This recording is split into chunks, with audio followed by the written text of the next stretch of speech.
among teams, meeting with him in LA next week. So, Max, how big of a deal is it for Toronto to get that last word with Kawhi? Huge. It's a huge deal. Friends, Canadians, countrymen, lend me your ears. I come to bury the rest of the NBA, not to praise it. That's Mark Antony's speech. Julius Caesar. Let me explain what happened.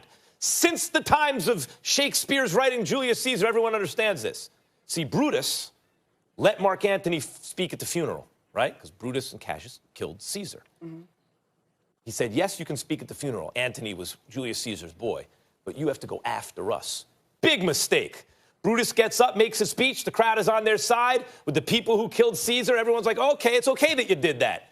Then Mark Antony went, and he went last, and he riled them up, and that was the end of Brutus and Cassius ultimately. The point is, you never let the other guy have the last word. That's the point. And you are going to give the last word basically to Mark Antony, to an orator, to Masai Ujiri. Does Masai Ujiri talk some stuff to these guys? Does he have credibility when he walks in the room? Does he know how to relate to players? Clearly. Mm-hmm. Because a lot of what he does, a lot of his brilliance as a head of basketball operations isn't just acquiring talent. What do we always say? It's like drafting and developing. He acquires talent, and then he develops them, gets the best out of them, fits them into a system. Even as he's warring with Kyle Lowry, he got the best out of Lowry. Almost from day one, made him a better player. You're giving Masai Ujiri the last word with Kawhi Leonard? That is a huge deal. What if Kawhi is already mentally checked out, though? Hold on, Charlie. Hold on, Charlie. Max, couple of things. Number one, I didn't understand most of what the hell you just said. That's number one. Number two, but the last part about what I did understand was this. You saying the last word is hugely important. You usually get the last word on this show, and it don't help you. So let's move on from that. And let's get to this bottom line. Whatever. Let's get to the bottom line. As Brian Wintour said in the Sports Center update, Miami had the last word in 2014. Didn't matter. Chicago had the last word in 2010. Didn't matter. The reality of the situation is that I don't think it matters that much, and I'll tell you why. If you're the Toronto Raptors and you need the last word, after you just won a championship with this dude and having him in your possession for a year, the fact that you need a meeting in order to convince him tells me that, it ain't enough. Because if I spend a year in a city and I'm the man and I win a championship and you can give me $50 million more than anybody else can. And by the way, keep in mind, he was in San Antonio. He gave up the potential of a Supermax deal at 221. He sacrificed $30 million. He goes to Toronto. Now you can make about 189.7.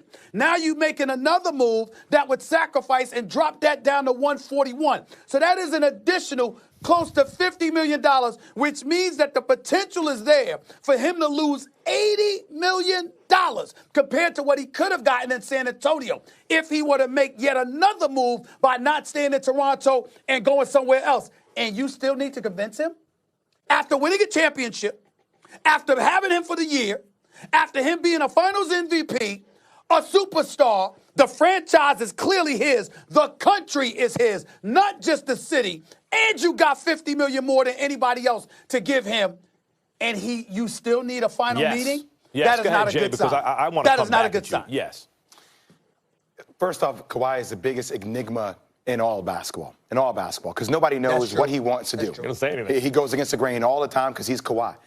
And S.A., to build on your point a little bit, the thing that kind of worries me for Toronto, because that's where ultimately I think he should be, in Toronto. And you can factor in the taxes are significantly less if you're considered to be a resident of Canada. If you spend over 138 days there, don't worry, I've dug in and did the minutia on the amount of money you can make by staying there more so than going to other places. But Masai Ujiri said something the other day when he was talking about Kawhi Leonard. He said, ultimately, I have respect for Kawhi Leonard, and we've done everything we needed to do to make it the best possible case scenario for him. They incorporated his own medical team Kawhi Leonard's own medical team was incorporated into what Toronto did in order to help him load management and get to him to where he needed to be to win a championship. So I get worried, S.A., because I think you are right to a certain degree. I think you're right. The fact that they put on the white gloves and they made this scenario picture perfect for you.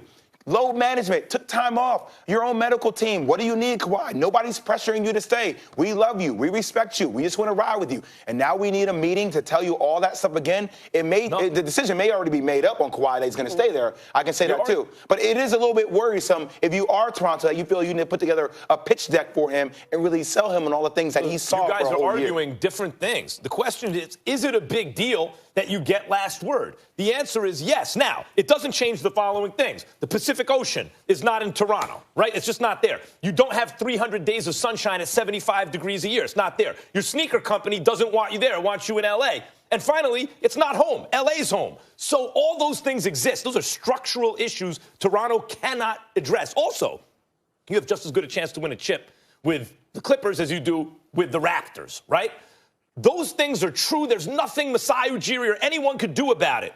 That doesn't change the fact that having last word is powerful. If his decision's made up, it doesn't matter already, right? Okay, no one knows. But let's assume it's not. I mean, that's the point of this conversation. We assume he has not 100% decided. Then the last word from the team that just did all those things you said, and it's Masai Ujiri doing the talking, that is a big deal to me. Well, Max, can I flip it on you hypothetically? Couldn't I say, okay, well, the last word, even though they're going to get last word, I already know where it is. Maybe I just want to see what everybody else is going to do. I already know where it is. I already know what my decision is. That's exactly where I was going. That's exactly where I was going, James, because my whole point is this. Max, hold on, Max. Hold on, Max.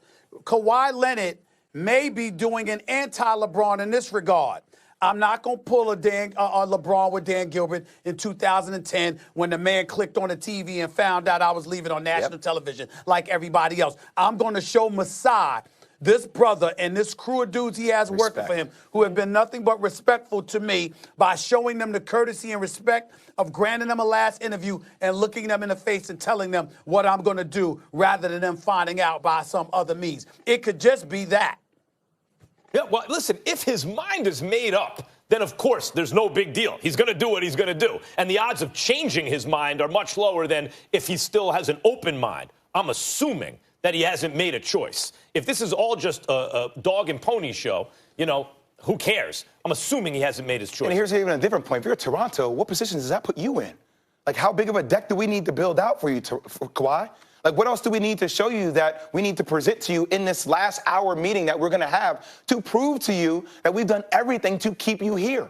I don't really know what else you can do. What else can you show? Got to do that like Matthew McConaughey's speech from A Time to Kill at the end. It's like you got to pull a rabbit out the hat. It is time to roll out the red carpet if you want Kawhi. These are all very good points. However, if Kawhi does indeed change teams, he would become only the second player to ever leave his team after winning Finals MVP. Michael Jordan, of course, being the first. If he goes to the Clippers, he has a chance to be the best player in franchise history on two teams. Toronto, he would be the best player ever to play, and then the Clippers. How about the first man to have Finals MVP on 3 different teams? Guys, the other thing that I keep hearing is that you talk about branding, you talk about cachet, you talk about all things. What I've consistently heard about Kawhi Leonard all year long is that he is truly old school. He's cut from a different cloth than today's generation. You could use the word enigma. You could use anything. He don't care about any of that. Now, he don't even care about this notion of having to share the wealth with AD and LeBron and all of this other stuff. Kawhi departed from San Antonio because he wants to be happy. So he knows he's going to be happy in L.A. The question is, does he know whether or not he's going to be happy in Toronto? That's what this comes down to me. All right, well, let's keep the conversation right there. Still to come, the guys will tell us what could be the biggest free agent surprise of the offseason. Also, some really big decisions ahead for multiple-time All-Star Kyrie Irving as the countdown to NBA